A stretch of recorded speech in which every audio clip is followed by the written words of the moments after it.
C'est l'histoire du village des pierres blessées. Il était une fois, très loin d'ici, un village étrange et discret qu'on appelait le village des pierres blessées. Ce village était peuplé de petites pierres. Elles n'étaient pas comme les cailloux qu'on trouve sur les chemins, non. Ces pierres-là étaient vivantes. Elles avaient des yeux, un cœur, des émotions et surtout des fissures. Chaque pierre du village portait une ou plusieurs fissures. Certaines étaient toutes petites, presque invisibles. D'autres traversaient la pierre de part en part, comme une ligne de douleur qu'on n'arrive pas à effacer. Les fissures venaient de ce que les pierres avaient vécu. Un choc brutal, une chute, un mot trop dur, une absence trop longue. Une pierre pouvait être abîmée dès sa naissance ou se fissurer bien plus tard. Mais dans ce village, personne ne se moquait des blessures. Au contraire, on avait appris à vivre avec elles. Chaque pierre portait sa cicatrice comme une histoire. Un jour, une petite pierre nommée Lou arriva dans le village. Elle venait de très loin. Elle ne parlait pas beaucoup et elle avait une très grande fente au centre d'elle-même. Une blessure si profonde qu'on aurait dit qu'elle allait se casser en deux. Lou avait fui d'un endroit où l'on disait que les pierres abîmées ne valaient rien. Là-bas, il fallait être solide, lisse et impeccable. Alors, Lou s'était cachée pendant longtemps dans un coin sombre avant de trouver le chemin du village des pierres blessées. Quand elle arriva, elle eut peur.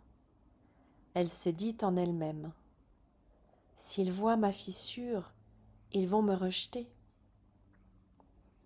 Mais au lieu de ça, une vieille pierre nommée Sana s'approcha doucement et lui dit : « Tu es au bon endroit ici. Ici, on ne te demandera pas de cacher ce qui te fait mal. » Lou ne répondit pas. Elle voulait bien croire ces mots, mais elle avait encore si peur. Pendant plusieurs jours, elle observa. Certaines pierres chantaient, d'autres peignaient leurs cicatrices avec de la lumière dorée. Quelques-unes racontaient leurs histoires autour d'un feu doux, le soir venu.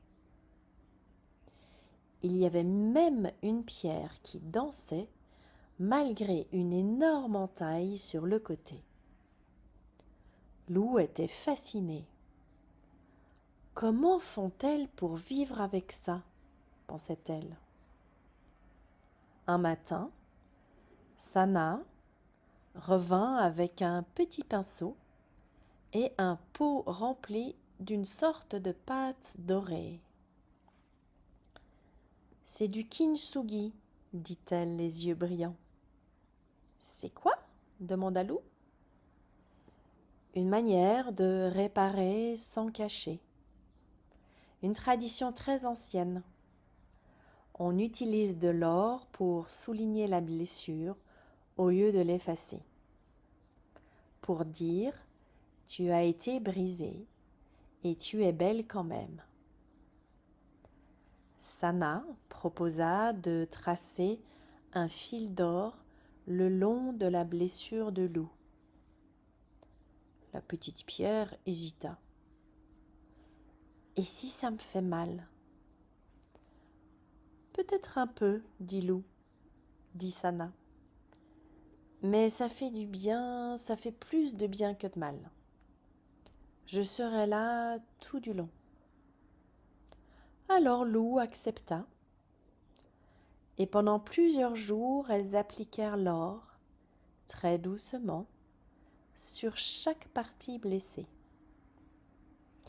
À chaque passage du pinceau, Lou sentit un frisson, comme si la douleur se transformait, comme si elle devenait plus légère, moins honteuse.